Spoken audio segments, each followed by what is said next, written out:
Esta casa está muy bonita. Se encuentra en el entronque de la México Pachuca con la Libre.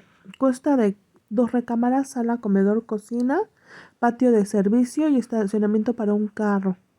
La casa, el modelo es nuevo, acaba de salir esta semana apenas, está en preventa, tiene muy buenas ubicaciones y muy buen precio. Y aparte también es un fraccionamiento pues ya de años y así puedes ver cómo va a ir quedando, ¿verdad? Y puedes ver el ambiente que hay, a ver si te gusta. La verdad yo te la recomiendo, pero tú decides dónde compras, ¿verdad? Ahora sí que yo nada más te digo lo que a mí me dicen. Gracias, espero que te haya gustado, dale like y comparte.